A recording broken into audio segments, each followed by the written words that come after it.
Hello सम्पूर्णमा नमस्ते and good morning शुभ बिहानी भन्न चाहन्छु। अनि आज चाहिँ हाम्रो यात्रा छ टाङ्ग्या बस्तीदेखिबाट काठमाडौँसम्मको छ। अनि मैले यहाँ केही दृश्यहरू राखेको छु, एकदमै रमाइलो दृश्यहरू छ। हेर्नुहोस् त, हाम्रो 16 किलोको बाटो, हरियाली जङ्गल है, अनि एकदम रमाइलो दृश्य। अनि दृश्य खिच्दै जाँदाखेरि हाम्रो ड्राइभरमा हाम्रो होम दाजु हुनुहुन्थ्यो, उहाँले हामीलाई ड्राइभर गर्दै हुनुहुन्थ्यो।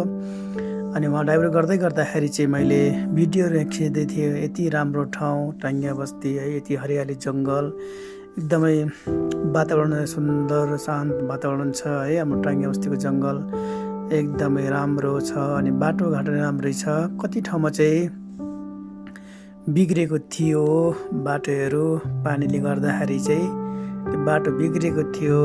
अनि कति कुराहरू चाहिँ हामीले सुन्नमा आएको छ। अब 16 किलो बाटो पनि अब नयाँ पिच हुँदैछ भन्ने कुराहरू चाहिँ सुन्दै थियो। एकदमै आशा पनि लागेको छ है, अनि रमाइलो पनि लागिरहेको छ। अनि एउटा मनले चाहिँ दुःखी पनि लागिरहेको छ, किनकि टाङ्ग्या बस्ती उठाउँदैछ भन्दाखेरि चाहिँ अलिकति मन खल्लो चिसो भइराखेको छ है।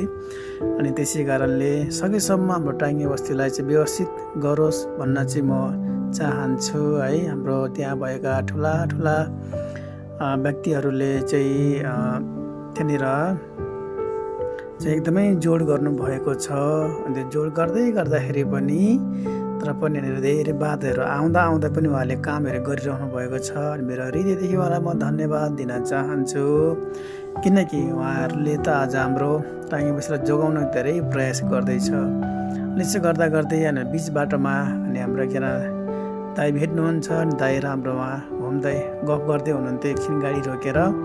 अनि त्यसपछि फेरि चाहिँ हाम्रो यात्रा अनि सुरु हुनै लागेको छ। धेरै कुराहरू गर्दै थिएँ। अनि फेरि हाम्रो यात्रा सुरु भयो। अनि यस्तो खिच्दै जाँदाखेरि एकदम मनमा है कता चिन्ता पनि लागेको थियो। यति राम्रो ठाउँ है, यो टाङ्ग्या बस्ती राम्रो ठाउँ, अन्त कहीँ पनि पाउँदैन भन्ने एकदम चिन्ता लाग्दै म जाँदै थिएँ। अनि अन्त बाटोमा पानीहरू पनि जमेको अवस्थामा अनि गफ गर्दै गयो। आज हाम्रो टाङ्ग्या बस्तीको बारेमा धेरै कुराहरू गर्दै गयो, छलफल गर्दै गयो है। कति कुराहरू दुःख लाग्छ, हामीले त्यहाँ धेरै दुःख कष्ट भोगिकन चाहिँ हामी आज यो अवस्थामा आएको छ है। अनि त्यो दुःखहरू सम्झिँदाखेरि चाहिँ एकदमै कस्तो भने हृदय नै कस्तो दुःखी भएर आउँछ है। सम्झिँदाखेरि पहिला अब सुविधाहरू केही पनि थिएन, गाडी घोडाहरू केही पनि थिएन। अहिले सारा सुविधा, बत्तीहरू है, बालेर बसेको ठाउँमा हो। यही ठाउँमा चाहिँ आज मान्छेले किन गाडी गर्ला, यो ठाउँमा किन एयरपोर्ट बनाउँछ भने होला। आखिर एयरपोर्टको त आवश्यकता थिएन, किनकि पोखरा, भैरवा, काठमाडौँमा एयरपोर्ट त ठुल्ठुलो छ, अन्तर्राष्ट्रिय विमानस्थल। र पनि सरकारले चाहिँ किन गाडी होला जस्तो म त्यो मनमा सोच्दै गयो। अनि उता होम दाइहरू चाहिँ मजाले गफ गर्दै ड्राइभिङ गर्दै हुनुहुन्थ्यो, एकदम खुसी पनि लागेको थियो।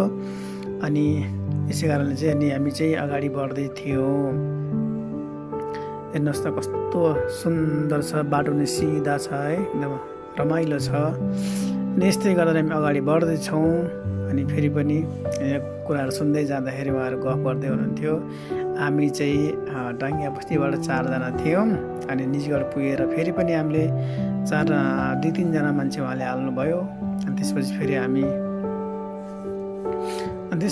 हामी काठमाडौँको यात्रा सुरु गरेको थियौँ। अनि फेरि पनि अनि बिचमा एकजना मोटरसाइकल आएर उहाँले भन्नुभयो कहाँ हिँडेको भन्नुभयो। हामीले चाहिँ काठमाडौँ हिँडेको भनेर भन्यो होइन। अनि यसैको कुरा गर्दाखेरि अब रोड पनि आइपुग्नु लाग्नु थाल्यो। अनि एकदमै त्यो रोडको दृश्यहरू पनि मैले लिएको छु। अनि एकदमै हेर्नु होला, पछाडि खाली छ, केही पनि छैन सिटमा। अनि हाम्रो चाहिँ टाङ्ग्या बस्तीदेखिबाट अनि काठमाडौँको यात्रामा धेरै टाढोसम्महरू छ। अनि धेरै सुविधा भएको छ। पहिला धेरै दुःख पाएको ठाउँ हो होइन।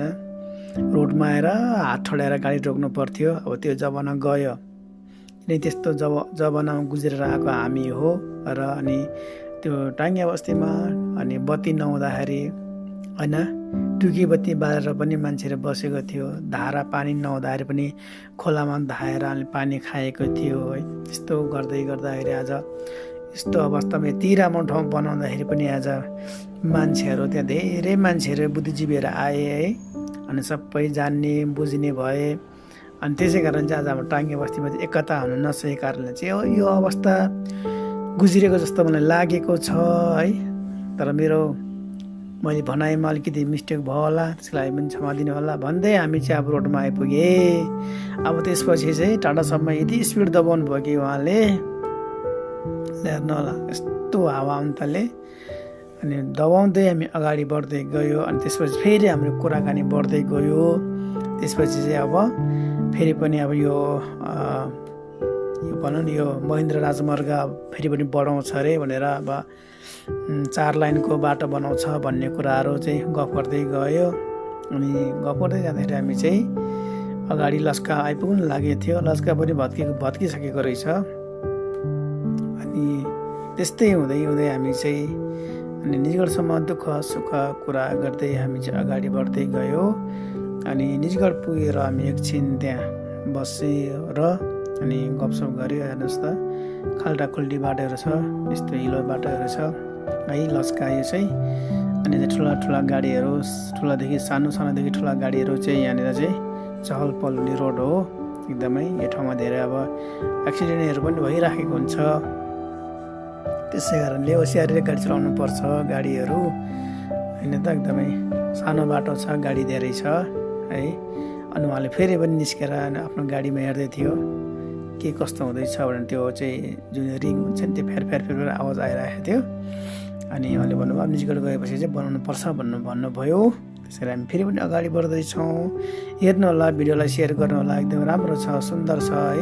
अनि मैले चाहिँ अब टाङ्गे बस्तीको भिडियोहरू पनि अब केही समयपछि आउँछ, म बिस्तारै ल्याउँदैछु। तपाईँहरूले वाचिङ गरिदिनु होला, हेरिदिनु होला, माया प्रेम गरिदिनु होला भिडियोलाई भन्दै, आफ्नै दाजुभाइ भन्दै तपाईँले माया गरिदिनु होला भन्दै अब हामी यहाँ छुट्नेछु। हस्त सबैलाई, बाई बाई।